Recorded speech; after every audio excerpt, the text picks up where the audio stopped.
Welcome to The Explainer.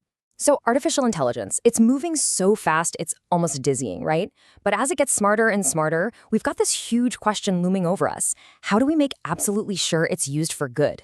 That's what we're tackling today, the super complex, super important world of AI ethics. Okay, so to really get a handle on the ethics, we first have to talk about the scale of what's happening. We are in a full-blown gold rush when it comes to AI. The amount of money pouring in, it's absolutely staggering. And just look at this chart. See that light blue line? That's generative AI. It's almost a vertical line. This is a massive, massive shift in the whole AI landscape. We're not talking about slow, gradual progress here. This is an absolute explosion of cash, all aimed at building smarter, more powerful AI systems faster than ever before. But here's the thing. Whenever that much money and power floods into a new technology, you get a whole new frontier of challenges. Really urgent ones. It stops being about what AI can do and starts being about what it should do. And this incredible speed is forcing all of us to ask some really tough questions. Like who's responsible when an AI gets something wrong? How much of your own privacy are you willing to give up just for a little more convenience? And who actually gets to control these incredibly powerful tools? The answers to these questions, they're literally going to define our future. The stakes just couldn't be any higher. And this chart, wow, it shows you the consequence perfectly. As all that investment money shot up, look what else did. The number of tracked ethical issues. We're talking a spike of over 300% in just 3 years. It's like the faster we build this stuff, the more we realize we desperately need some kind of moral compass to guide us. So that's where AI ethics comes in. And really, all it is, it's a framework for figuring out what's right and what's wrong when it comes to AI. You can almost think of it as trying to build a conscience directly into the code. All right, let's dive a little deeper and break this down. There are two huge ethical challenges we're facing. First, there's AI bias. That's all about the data we feed into an AI. And then there's AI access, which is about how we interact with it. You can really think of them as two sides of the same coin. Over on the left, you've got AI bias, basically how fair are the machine's decisions, and on the right, AI access, what data are we giving it and how do we use it? So one's about the machine's output, and the other is about our input. Okay, let's make this AI bias thing super real. Have you ever stopped and wondered why most digital assistants have a female voice? Is it really just a coincidence that Siri, Alexa, and the Google Assistant all launched with female voices?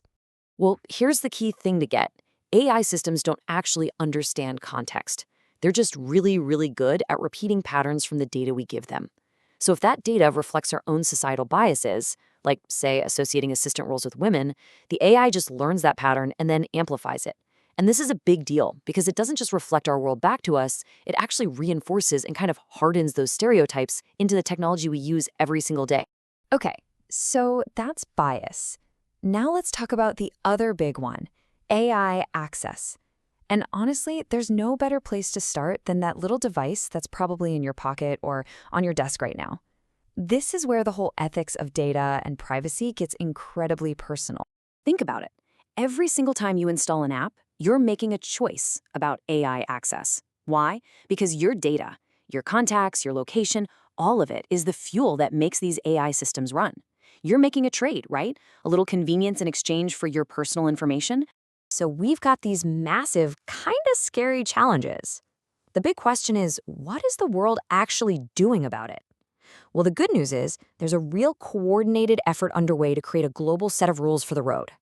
And this was a huge deal, a real landmark moment. For the very first time, you had countries from all across the globe, 193 of them, coming together and agreeing on a single framework to guide this technology in a responsible way. And this whole framework, it's built on a bedrock of 4 core values. And what they all do is prioritize people and the planet. This isn't just about making AI work. It's about making sure AI works for all of humanity, for you and for me. And from those big values, we get 10 key principles. You can think of these as the actual rules of the road for ethical AI. Things like human oversight, which just means a person is always in the loop, always in control. Or the right to privacy and data protection, so that you control your information. And a really important one, explainability, so we can actually understand why an AI made the decision that it did. But a plan is only as good as its execution, right? So how do we take these great ideas and actually turn them into action? It's one thing to agree on a bunch of principles, it's a whole other thing to make them happen in the real world. Well, to turn these principles from words into reality, UNESCO actually developed some really practical tools. For example, there's a readiness assessment that helps a country figure out where it stands. Then there's an ethical impact assessment, which is basically a checklist to make sure a new AI system meets all the ethical standards before the government even buys it. It's all about building the guardrails before the car even gets on the road. And what this all really boils down to is that AI ethics isn't just a tech issue. It's not just about the code. It's about how that code impacts everything: our jobs, our laws, the environment, our communities. The real goal here is to weave these ethical ideas into the very fabric of our society. And that leaves us with one final and really vital question to think about as this technology continues to shape our world. We have a global plan, which is an amazing first step, but the real work of building a fair and ethical AI future, well, that belongs to all of us. Thanks for joining me on The Explainer.